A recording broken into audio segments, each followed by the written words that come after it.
એનો બહુ જ આતુરતાથી રાહ જોઈ રહ્યા હતા. તે વરસાદ મામાનું આગમન થઈ ગયું છે.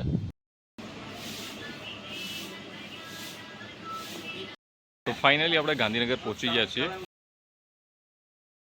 સવારના 4:30 વાગ્યા છે અને હવે નીકળવાનું છે અમદાવાદ. એટલે હું રેડી થઈ ગયો છું. એટલે ઉઠી તો જવાયું જ છે. બસ હવે નહીં લઈએ અને નહીંને પછી મળીએ. આખી સોસાયટી શાંત લાગે છે કારણ કે બધા ઊંઘી ગયા છે. જવા માટે રેડી થઈ ગયા છીએ. સવારના 5:15 થયા છે અને મોર્નિંગમાં અમે લોકો નીકળી ગયા છે ફરીવાર તલોદથી અમદાવાદ જવા માટે. સવારનો સમય જે હોય છે ને ખરેખર બહુ જ સરસ લાગે છે. ઠંડો ઠંડો પવન વાઈ રહ્યો છે, ગાલ ઉપર લાગે છે. સવારમાં જવાની મજા અલગ હોય છે કારણ કે ઠંડકનો કોર હોય છે એટલે ગમે એટલું અંતર હોય આપણે કાપી નાખીએ.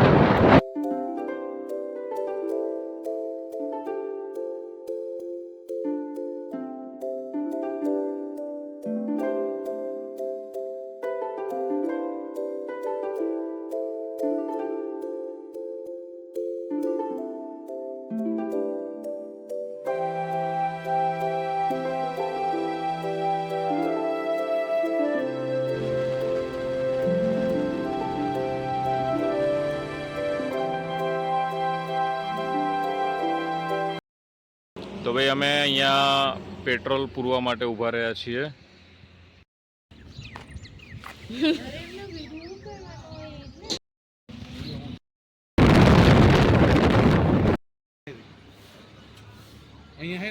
દોસ્તાર છે ભાઈ.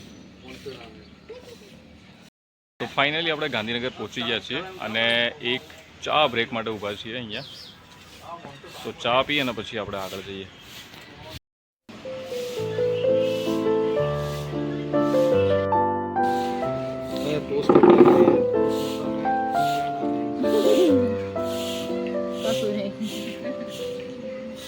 चलो भाई चानी चुस्की उठाओ, चानी चुस्की मारो.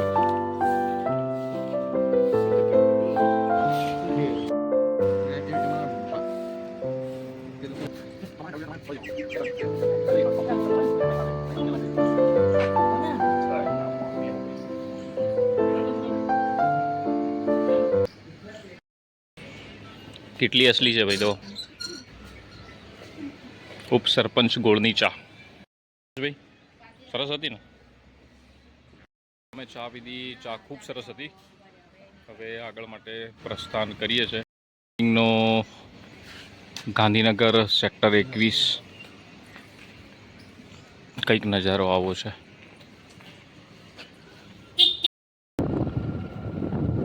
મોર્નિંગનો ટાઈમ છે ગાંધીનગરનો સેક્ટર 21.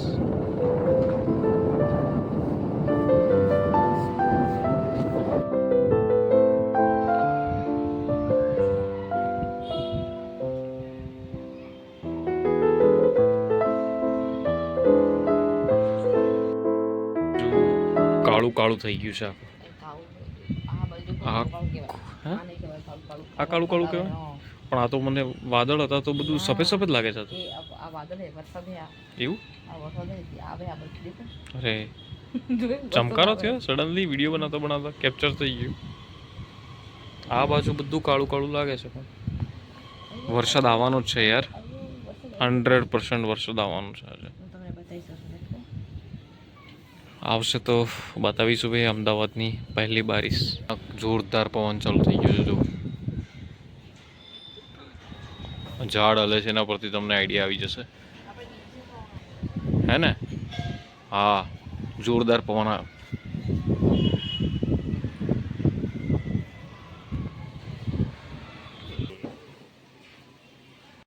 ફાઇનલી મિત્રો જેનો બહુ જ આતુરતાથી રાહ જોઈ રહ્યા હતા તે વરસાદ મામાનું આગમન થઈ ગયું છે અને છાંટા છાંટા પડવાનું ચાલુ થઈ ગયું છે.